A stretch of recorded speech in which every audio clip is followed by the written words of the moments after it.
And what we're finding today is how can we have all these churches on all these corners with all these preachers and all these members and all these leaders and all these programs and still have all this mess? There's a dead monkey on the line somewhere. That's the voice of Dr. Tony Evans, the senior pastor at Oak Cliff Fellowship Bible Church in Dallas, Texas, and a nationally known and well-loved speaker and author of more than 100 books. At a recent Family Foundation Pastor Summit, he gave a convicting message on how churches can redeem the culture instead of surrendering to it. Welcome to Speak Up Virginia, equipping you to speak up on the life, family, and freedom issues that matter most to you. From the Family Foundation, I'm your host, Candi Cushman, with our president, Victoria Cobb.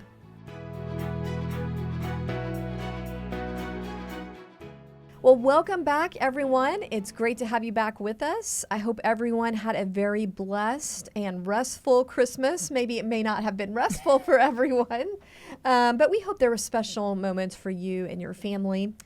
And I just want to mention at the outset here that this is the one time a year when a lot of our staff have the opportunity to actually get to travel a little bit, outside of work travel and see family that they don't usually see.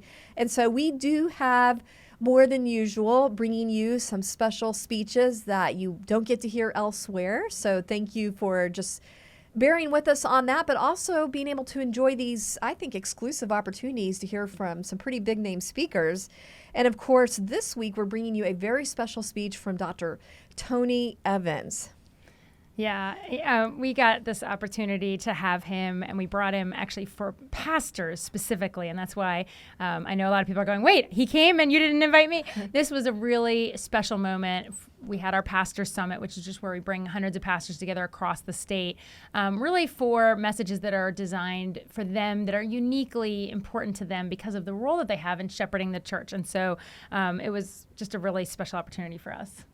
Yeah, and he talked specifically about how churches can really kind of step it up and have a redemptive impact in the education realm on school districts right in their neighborhood. And I don't know if a lot of people realize this, but we've seen research showing that by age 13, a lot of people's worldview is really established by that time. And then you got to look at the number of hours spent for a lot of kids in public schools. So I'm just going to list some of these stats. Your average person spends at least 9,500 hours in the school system. At the same time, guess how much, that same child might spend in church? It's around maybe 2,000 hours in the church. So you are looking at almost 5 times the hours in the school than they do in the church. And we've not even talked about how families are trying to fight against that with their family time. Well, I think that's it. And that was the urgency we were trying to give to pastors, is this idea that they're trying to do something spiritual in the lives of the families in their church that happens on Sunday mornings, might happen on Wednesday nights, might be a segment of their week, but they are up against indoctrination and just culture that infiltrates in that school building so much of the rest of the week. And we just really kind of wanted to help them understand that just engaging within your church building probably isn't going to get the job done, and that it does have to matter to our churches what's going on in the education space. And so I think they got some conviction in these talks. I think there was some really strong messages. Well, you could not have a better representation of that challenge than Dr. Evans. I'm sure a lot of you are familiar with his National Church Adopt a School initiative that is a role model to communities across the nation. And he shares just a really inspiring story about how his church, they actually got a request from a local school to help them deal with the gang issues and things that were happening. This is in Dallas, Texas. And then eventually, it went from like 5 schools to 32 schools, something like that, to just eventually grew into a whole national program. And think what would happen if churches everywhere adopted schools in their neighborhood. So he was the perfect person to bring this challenge, and he certainly didn't pull any punches with it. He really did challenge pastors to step it up, be the salt and light in your community. And so let me just mention that this is the first of a 2-part series. And if you know anything about Dr. Evans, you know it is well worth hearing both parts. So stay tuned for the second part next week. But without further ado, here is Dr. Evans giving a talk entitled The Church, the Kingdom, and Community Transformation. I'm going to take my session this morning, and I will want to lay a theological foundation apply it to education, and then this afternoon I will expand more on the theological foundation. So the education piece will be put in between, sandwiched in between theological framing. I'm at my core an ecclesiologist. That is, I believe in the church. And having pastored for 47 years, I am committed to the centrality of the church for a number of reasons. But it is unfortunate today that the church has become misdefined and redefined and underdefined by the culture, because it has missed a theological premise that I think is foundational even to the purpose of the gathering here today. Tonight at 8 o'clock Eastern Time, the Dallas Cowboys will be playing and hopefully beating the Seattle Seahawks. What that means is that for 3 hours, there's going to be a conflict on the field. For 3 hours, there's going to be a clash that cannot be negotiated. And the reason why the clash cannot be negotiated is because the teams are headed in two totally different directions. One is going this way, the other is going that way, and the conflict is unresolvable, cannot be fixed. But in the middle of these two competing realities will be a third team called the team of officials. These are 7 officials who have been designated from 345 Park Avenue in New York, where the NFL offices are, to the field in Dallas, and they are to represent the kingdom in Park Avenue in the middle of the chaos in Dallas.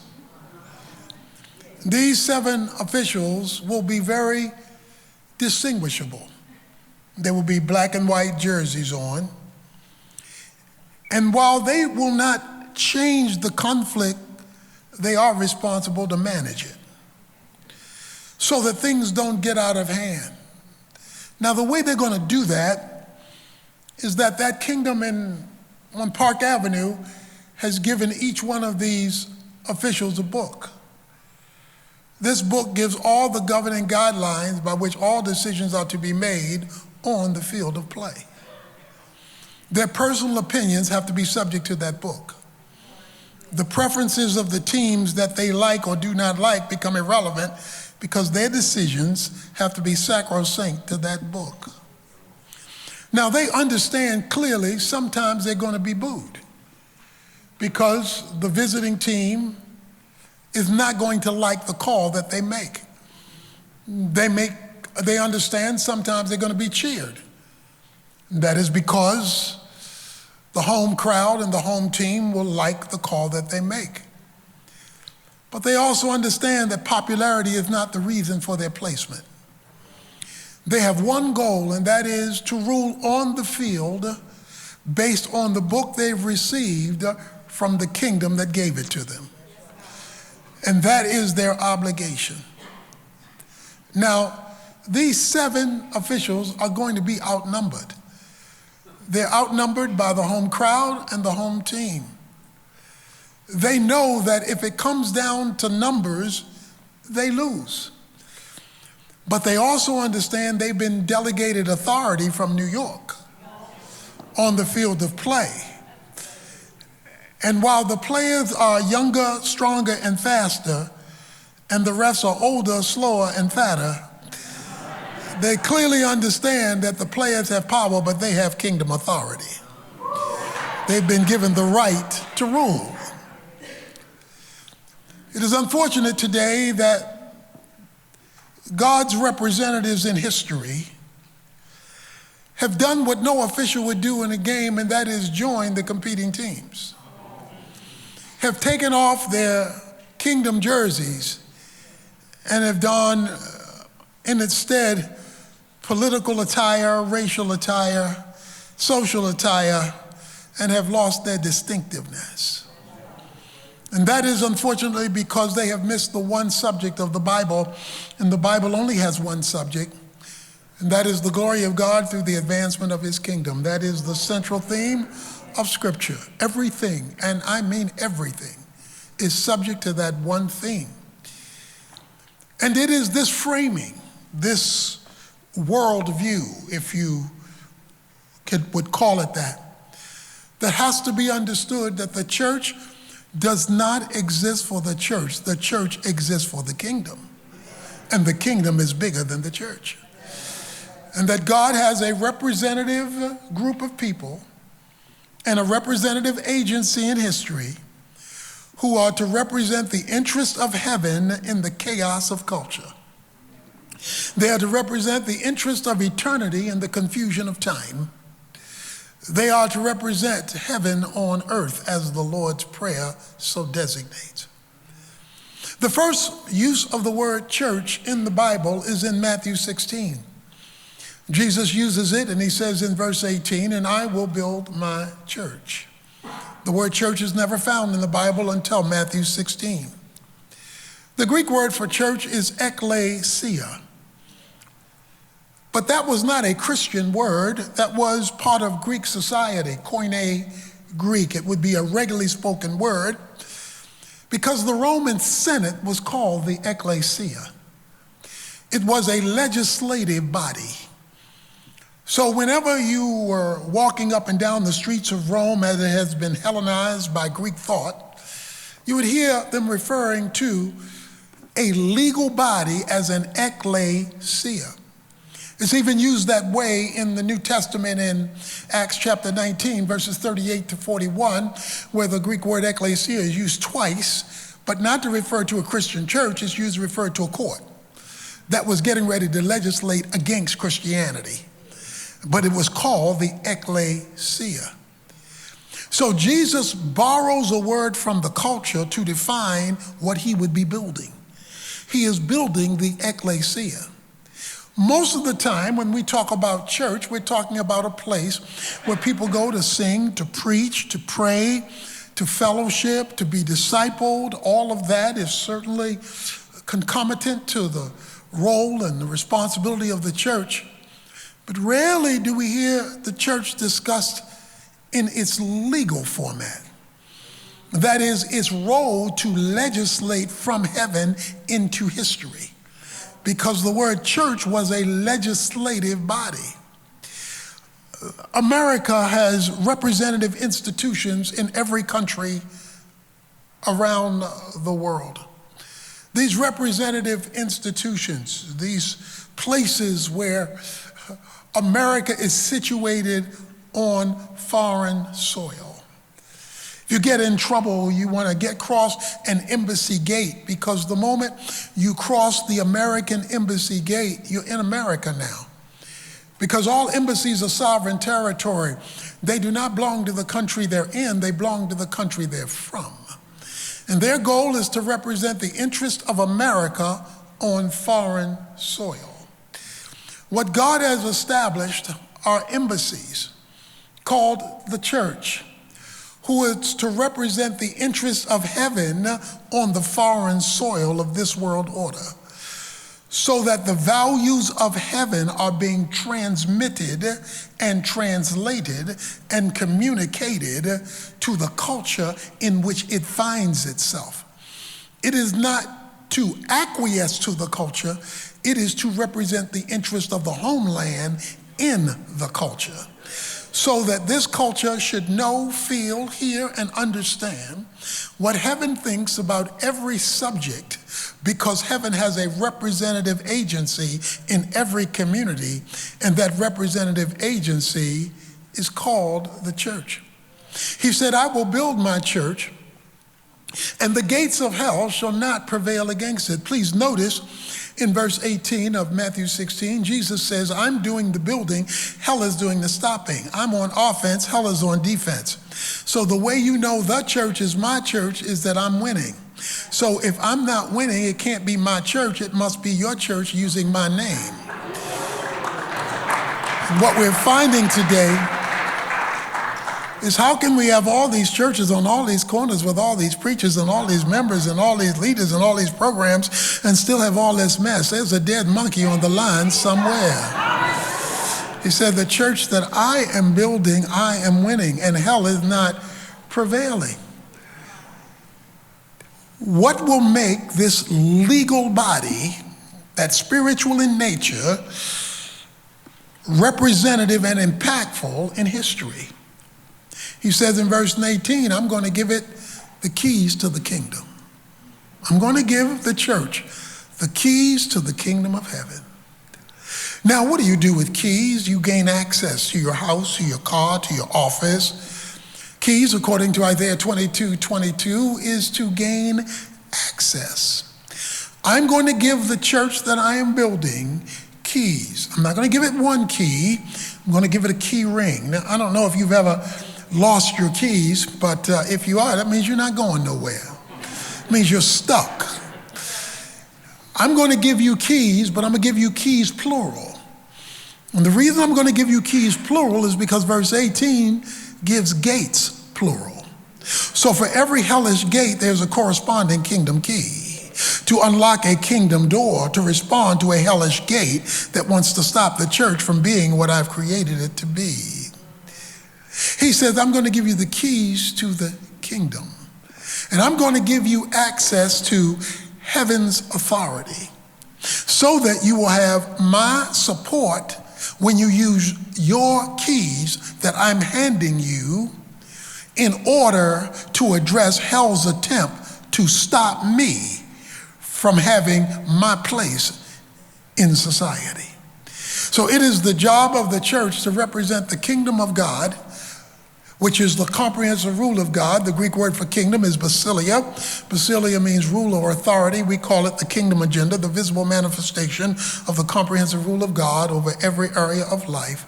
So there's no such thing for a biblical church as a distinction between secular and sacred.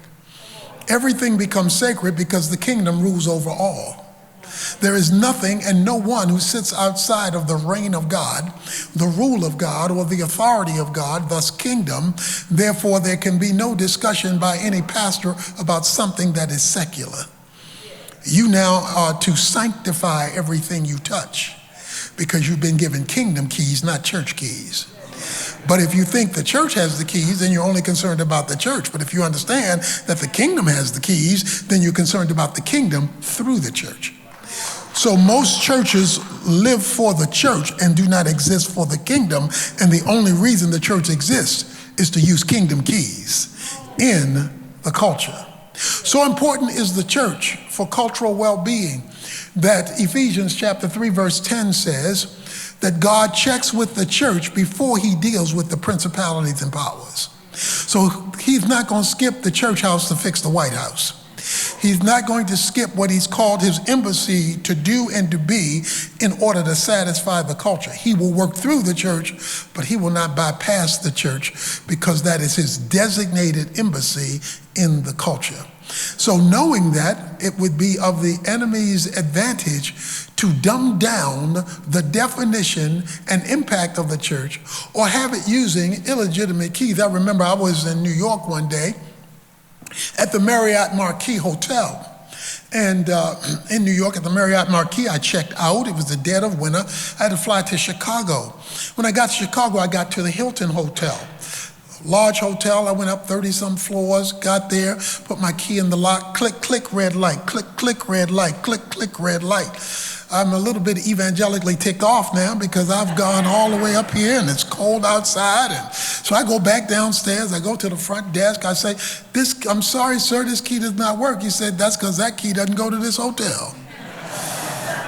I had failed to throw away my Marriott key and I was using a Marriott key and a Hilton lock, and those kingdoms don't mix. What the church has done is it's gone secular and using secular keys and wonder why heaven's not responding. God has given us kingdom authority, but only with kingdom keys. And those keys are designed to respond to gates. And gates in the Bible is where the elders met to legislate. So you and I as clergy and as church leaders have a legal responsibility. That is a cultural engagement that goes beyond our preaching and teaching until it infiltrates the culture so that people know that they have a kingdom responsibility to their identity. So that a politician who knows Christ understands they're just not a politician, they're God's representative in politics, so the politics gets to know what God looks like when God legislates. So that a doctor is not just a doctor, they're God's representative in the medical field, so the medical field sees what God looks like when God helps hurting people. So that a lawyer understands they're not just a lawyer, they're God's representative in the Bar Association, so the Bar Association gets to see what God looks like when God tries a case. That a business person is not just a business person, they're God's representative in business, so the business world gets to see what God looks like when God cuts a deal. It is to understand that we are to kingdomize our churches, so that they infiltrate our culture, and so that an educator comes to understand. They're not just an educator if they're a believer, they're God's representative in education, so that that world gets to see what God looks like when God teaches truth. And so he concludes verse 19 with this statement. Whatever you bind on earth, I will bind in heaven. Whatever you loose on earth, I will loose in heaven. Binding and loosing is permitting or disallowing, permitting or forbidding. But he doesn't do the binding and loosing. He says whatever you bind and whatever you loose. So while we're waiting on God, God is actually waiting on us. Because until you bind, he won't bind. And until you loose, I loose, he won't loose. He will only do it in response to our action. All through the scripture, you will see God doing his great work, but only after the people moved. It would only when Moses raised the rod that the water would open. It would only be when the priests stepped in the banks of the Jordan that the Jordan would open. It would only be when Martha moved the stone that Lazarus would be raised. It would only be when the people moved that God would move, because then they would have demonstrated faith. And they would have walked by faith, not just talked by faith.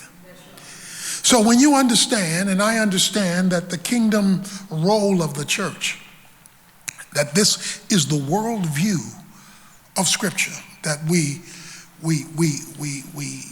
understand that everything visible and physical is always first preceded by something invisible and spiritual. So that if you want to change the visible physical, you must identify the invisible spiritual that relates to the visible physical. And when you address the invisible spiritual that relates to the visible physical, you can change the visible physical because you've identified the preceding invisible spiritual that informed it. And so it is the job of spiritual leaders to extract from heaven, deliver into history what God has to say on every subject. And in this case, the concern is education. Now, all truth is God's truth. There are two answers to every subject: God's answer and everybody else's. And everybody else is wrong when they disagree with God. And everything on which God speaks, he speaks perfectly. Therefore, it is our responsibility to make sure that truth is being transmitted cross-generationally. Why? Because God did not create children merely so we could have biological lookalikes.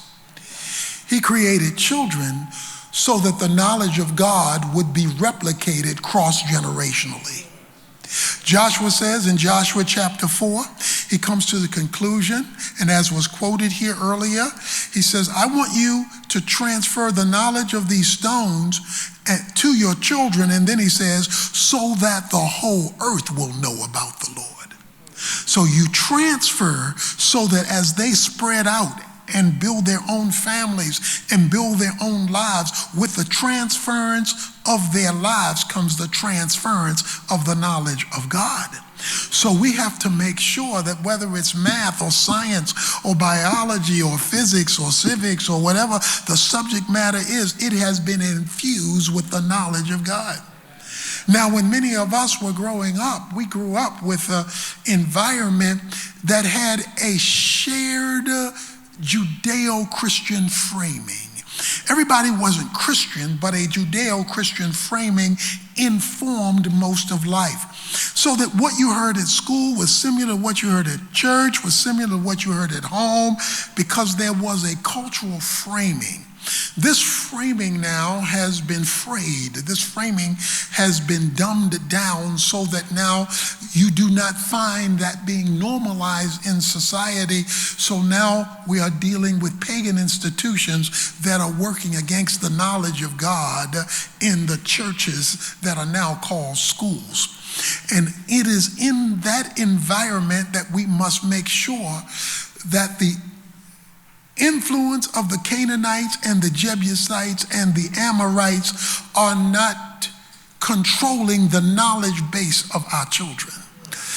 Now, I know we are all fighting for school choice, which I think a better term is parental choice, because the Bible would deem it that way, that education belongs in the hands of parents. We have the same fight that you've had up here in Virginia taking place with Governor Abbott in Dallas as we speak on this parental choice issue.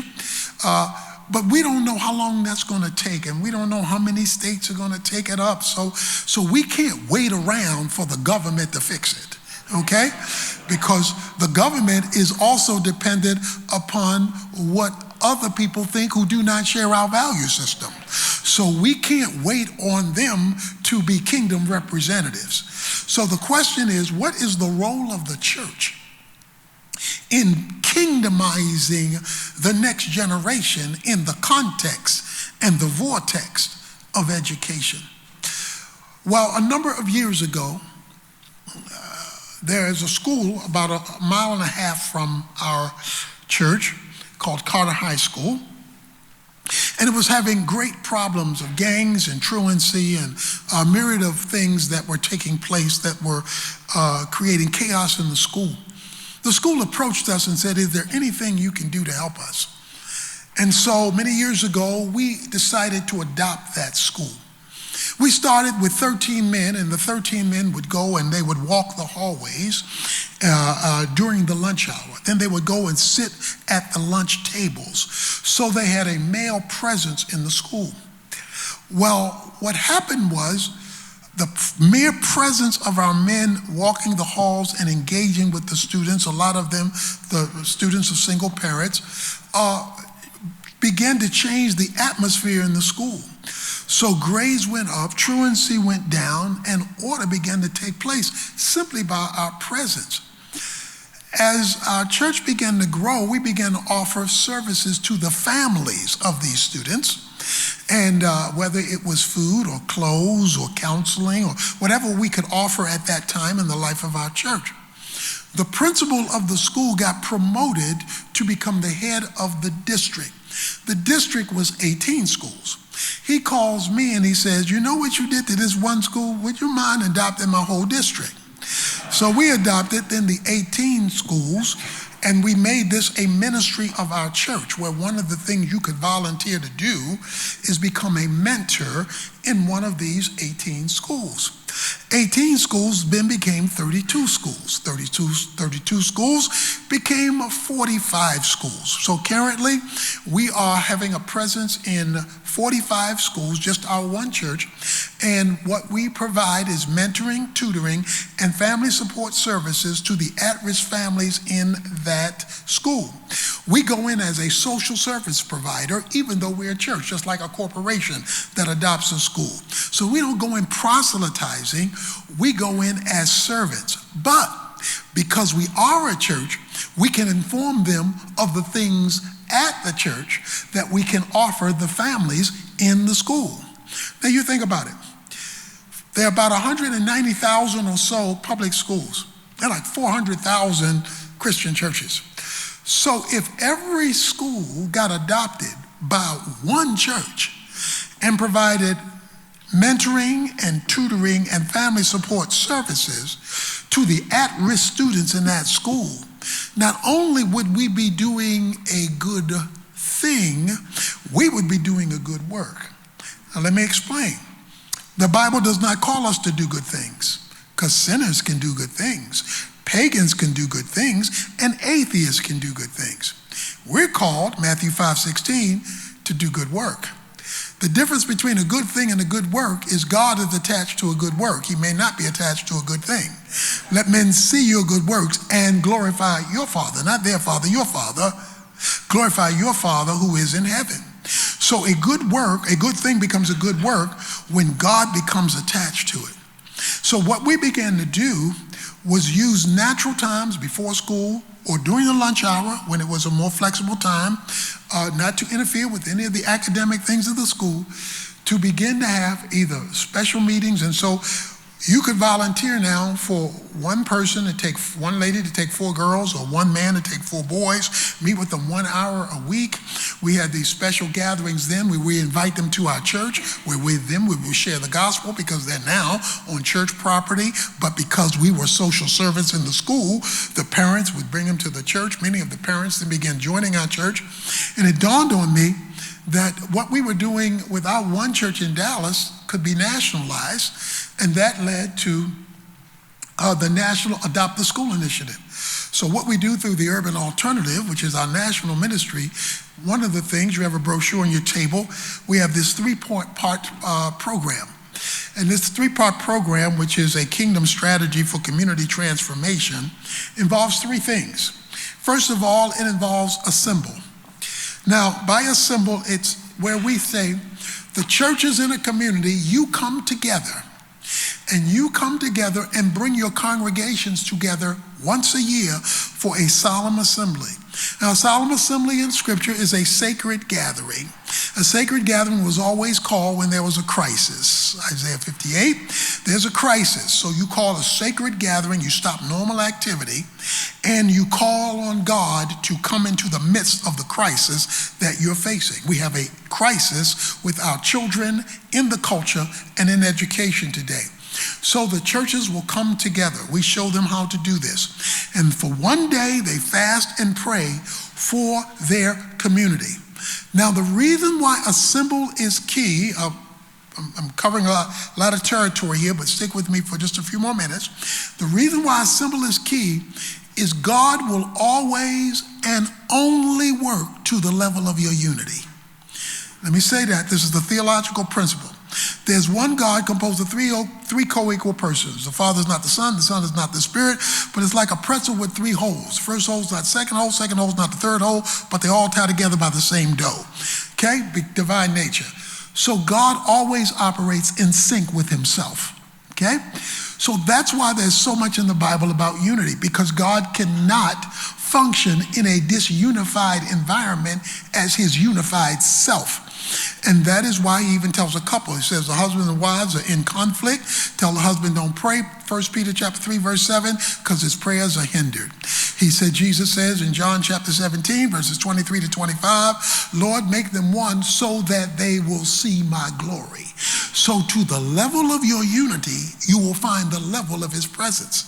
And since we can all say we're concerned about children and education and families, then even with our denominational differences, we can now coalesce around a common vision and a symbol around common concerns in our community. And to the level of our unity will be the level of God's presence. Then after they've assembled, we say address. That's the second A in the 3-point plan. The second A simply says that you speak with one voice. When you speak with one voice, you declare God's position on a clear principle. We've got clear principles that there are 2 genders. That shouldn't be debated by any Christian church. We've got clear principles on the value of life. We've got clear principles. We must speak with one voice, those who are biblically minded churches, so that they know this is not just this church over here and this church over here. This group that's called this assembly of churches, represented by its leaders, speak with one voice on the things affecting our community, and we speak with clarity, with love, but with clarity. Everybody else is coming out the closet. We need to come out too. So we need to speak with biblical clarity, with a loving spirit to the culture and to our educational institutions. And then the third one is you act.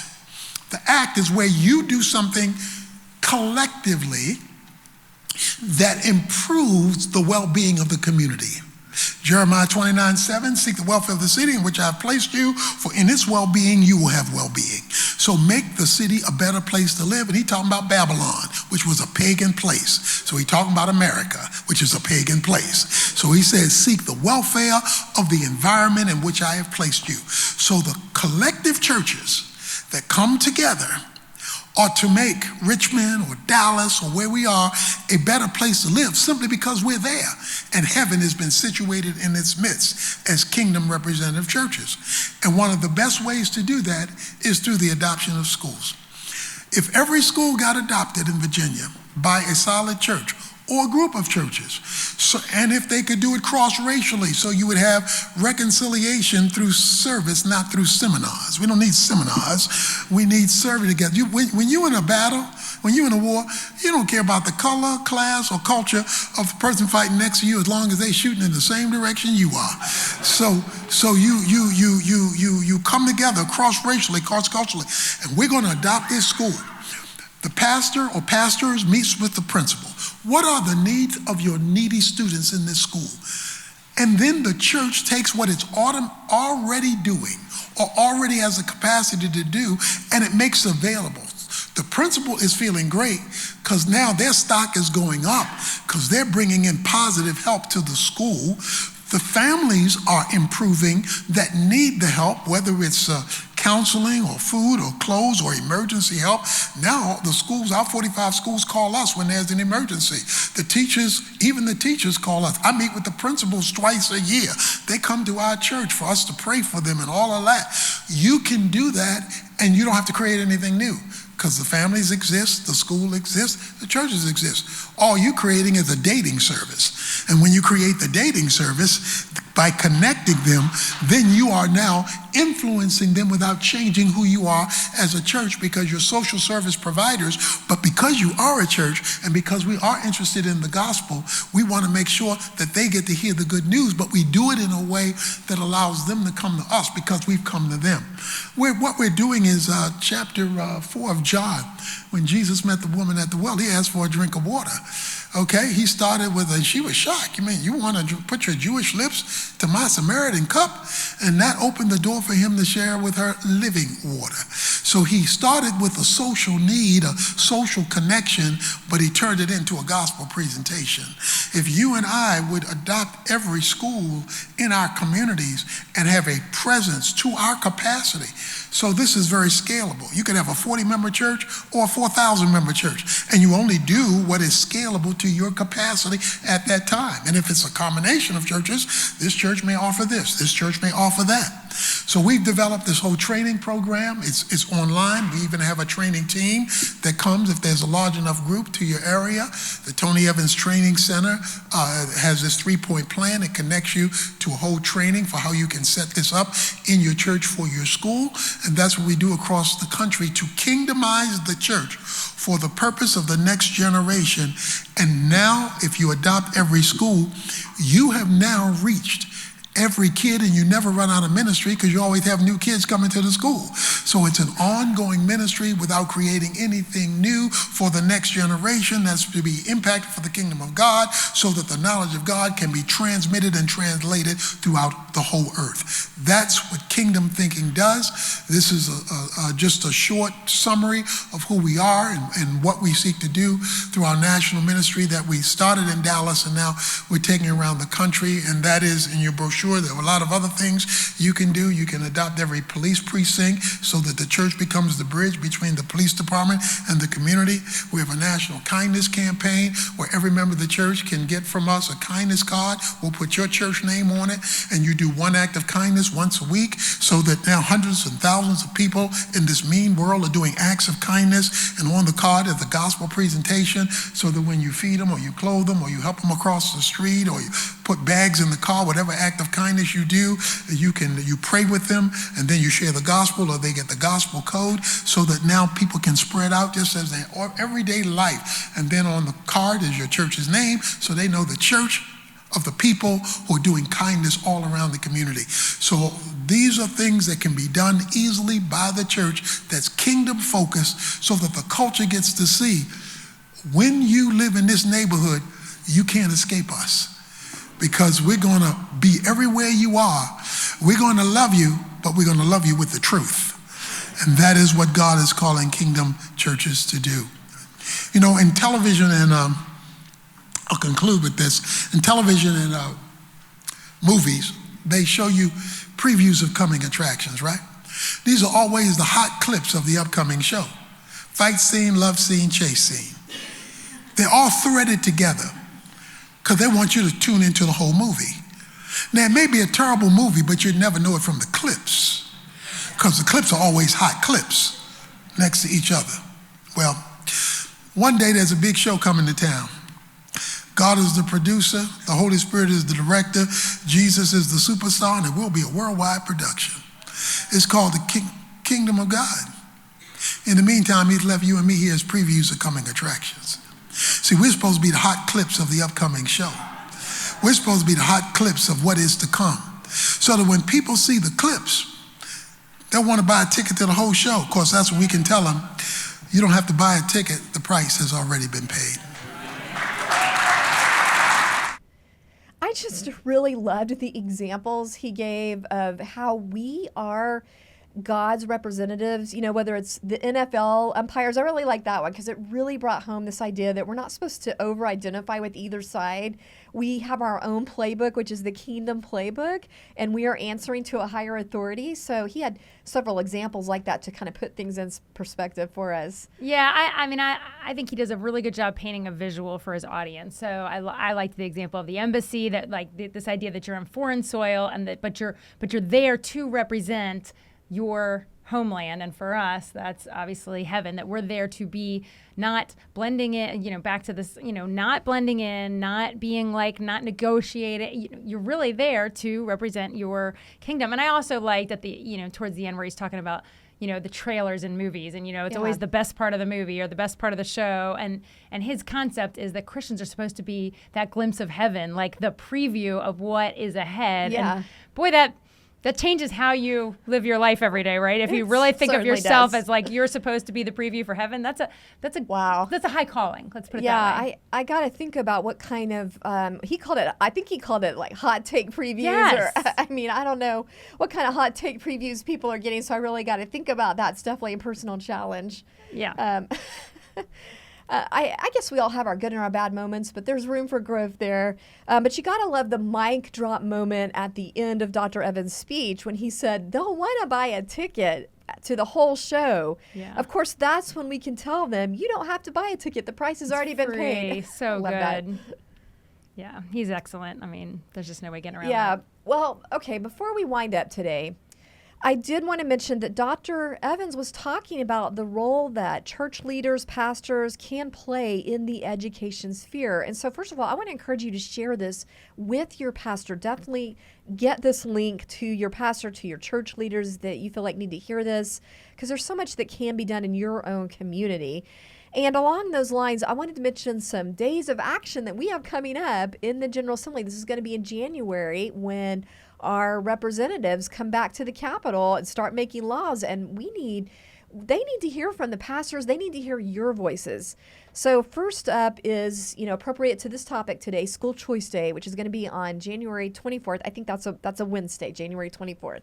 Yeah, and this is when people come down and we're really talking about how do we get educational opportunities for all kids. Because some of these pastors just don't realize that it isn't just about homeschool and Christian kids. There are kids that have no other financial ability to be anywhere but in the public school. And how are we going to make that possible for them here in Virginia? Yeah, and we are expecting both on the attack front, we are expecting some leftists at the state capitol to attack the only scholarship program we have right now that's helping thousands of impoverished students be able to thrive and have the choice of going to a school that reflects their family's values. So we need your voices to prevent that from happening, as well as trying to advocate for more choice and education freedom for families. And I do want to mention one other day out there, the day that I really love and look forward to, and that's Mama Bear Day. Papa Bears are welcome too. We always say that, but mark your calendar for that. It's going to be all about parental rights, Thursday, February 15th. So with that, did you want to throw any note on that before I wrap up here? No, but it's a fun day, and I think the legislators actually enjoy. They kind of get a kick out of the idea that, like, oh, we've seen these moms on the news, we see them in our school boards, and now they're down here. So they are here, and dads and Papa Bears. Yeah. All right. Well, thank you for joining us today. As always, please remember to share our Speak Up Virginia playlist with others so we can get the word out to more people. And remember, we are stronger when we speak together.